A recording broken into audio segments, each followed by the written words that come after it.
How's my quad squad doing? It's the man, the myth, the legend, Quadmft. You're back again with the Quad Father. What's up? Hey, what is up, Warriors? It's the Quad Father here on Father Sunday. Oh, yeah, every week. Well, not last week. Every week except for the weeks we don't do it. Yes, exactly. That's exactly it.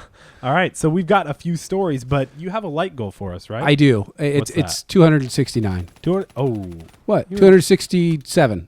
Okay, Is that 269. better? I was just saying because it's 69. But Oh, all right. Yeah. No, you kids these days. Oh, yeah. My goodness. All right, 269 is the light goal for this Father's Sunday. right. Let's talk about, because you told me you had a few stories for us today. Well, it's always good if you're going to have friends, invest in the friends who you figure are going to be rich. Because I had a friend since 7th grade who now is a multimillionaire, and he and I we don't fish, we don't hunt, we don't really have any we don't camp. We don't have any outdoor hobbies or anything. So every once in a while he and I will get together and we'll go, all right, well, what do you want to do? Yeah. And a couple of times, I'll tell you what the two stories we're going to talk about is when we got to go drive NASCARs on a NASCAR track. And then when we got to go fly those trick acrobatic planes that you see at those air shows. Like biplanes, like you were doing flips and stuff, right? Well, yeah, but they were just single wing. Yeah. But yeah, just smoke coming out, stalls, the whole thing. So that sounds fun. You want to know about the NASCAR? Let's hear it. Okay, I would tell you, this is a Richard Petty driving experience, not a sponsor. We flew to Vegas, just on a regular commuter plane, nothing fancy. No private jet? No private jet. No, he has looked into buying a private jet, but he figured out it's not cost beneficial. You can rent a private jet. He's not making profit off the. No, you're losing money if you buy a private jet. There's really not, unless you got tons of money to waste. So he just, you hire a private jet. But we didn't take a private jet.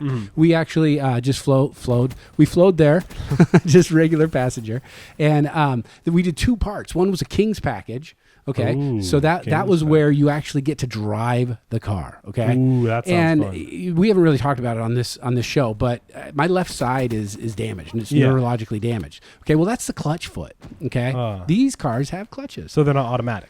No, this is NASCAR, official NASCAR, like real NASCAR on the NASCAR track in Vegas. Yeah. Okay, Vegas. So the first thing we did was we got to go on a ride along, and I would tell everybody do this. It's $100.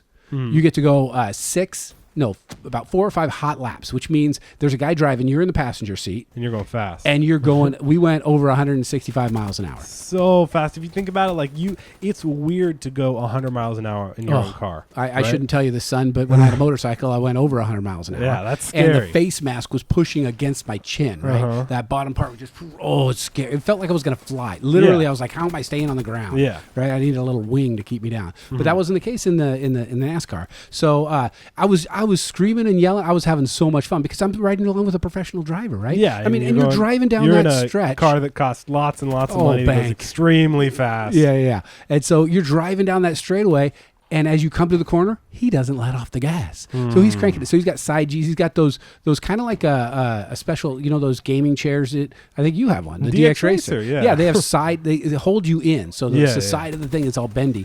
And so we ended up going 165 miles an hour. I would say everybody should do that. Yeah. But then the King's package was where we got to drive. Okay, drive by yourself. Sounds fun. Yeah. Okay, by yourself. So yes. You're alone. Yeah, alone. Now the way they set it up is, so I had to drive, but I had to follow a professional driver. Okay, so he kept the pace. Makes sense. Yeah. Right. So because my left side, my clutch side, I told him, I said, my clutch foot, I don't really know where it is. Yeah. So as I took off, I peeled out. And they gave you a big lecture. Don't peel out, don't do donuts. Yeah.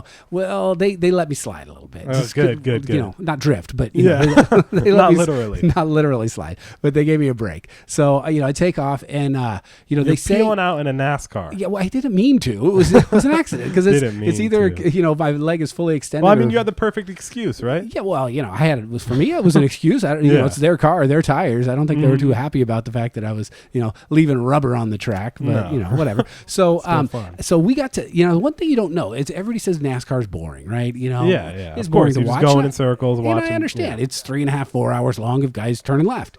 Well, these cars are built to turn left. So as I'm driving down the straightaway, I'm cranking the wheel back to the right. So I'm turning it hard, like I'm going to crash into the wall, just to make it go straight. Yeah. Because if I let my hands go off the wheel, it's going to turn in circles. Right? It's going to do a whole bunch of left-hand turn banks. So I'm following the guy, and they said if you get too close, the guy will put his hand up and wave you back.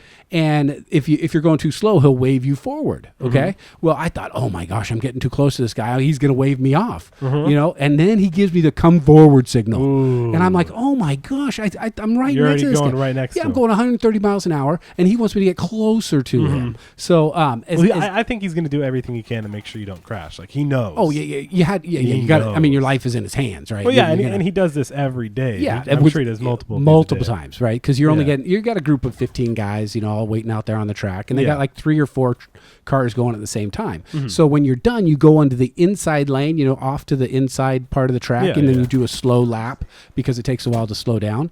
Well, I come around the corner, and there's a guy on the inside lane. Well, I'm up on the track, and you've seen NASCAR. There's like room for 3 or 4, maybe even 5 cars wide if you were just stack them side to side, right next to each other. I was freaking out because this car is on the inside lane, and I'm like, oh my gosh! He gave me a total respect for the way NASCAR drivers drive. They drive bumper to bumper, the door whole to time, door, right there, right there, a foot. Yeah, and they're going 180, 190 miles an hour sometimes. They're maxing. And I can't even handle if the guy's on the shoulder and I'm passing him. So it made me look at NASCAR. I still don't watch NASCAR. Yeah. But no, I got my picture. I got my shirt. I bought all the swag I could because that was to me, and it really is. It's a once in a lifetime experience. You're never gonna go that fast. I mean. No. When would you go that fast on your own? And feel safe. Motorcycle? No. Could you go 180 on a motorcycle? No, I couldn't. And I didn't go 180 on this car either. But when the guy was driving, I went 160. They give you a little breakdown, your little sheet, how fast you went. Like I think I drove comparisons to other things, like what is 160 mile an hour? Yeah, like a cheetah? No. A plane? I don't think so. No. So you want to hear about my airplane thing? Sure. Okay. What happened? I guess I'm kind of afraid of heights, but I don't get motion sickness or anything like that. So I really wasn't worried about it. But most people are. Yeah, well, I don't get sick in the backseat of a car or anything. Yeah. But okay, so we found out that again, it happened to be in Vegas, that you could go and be a passenger in one of those trick airplanes with the smoke coming out. And so we get in there, and I'm sitting in front of the guy, and the guy's sitting right behind me, and he takes off and he lets me control the stick. Okay. So he's like, pull back, pull back, pull back. So we're doing a backwards loop, right? So it's like, pull back, pull back, pull back. And then as we get to the top, he's like, push forward, push forward, push forward. So he's giving you tips. He's giving me tips. And then we got to do barrel rolls to the left, barrel rolls to the right. Well, to make a long story short. Did you throw up?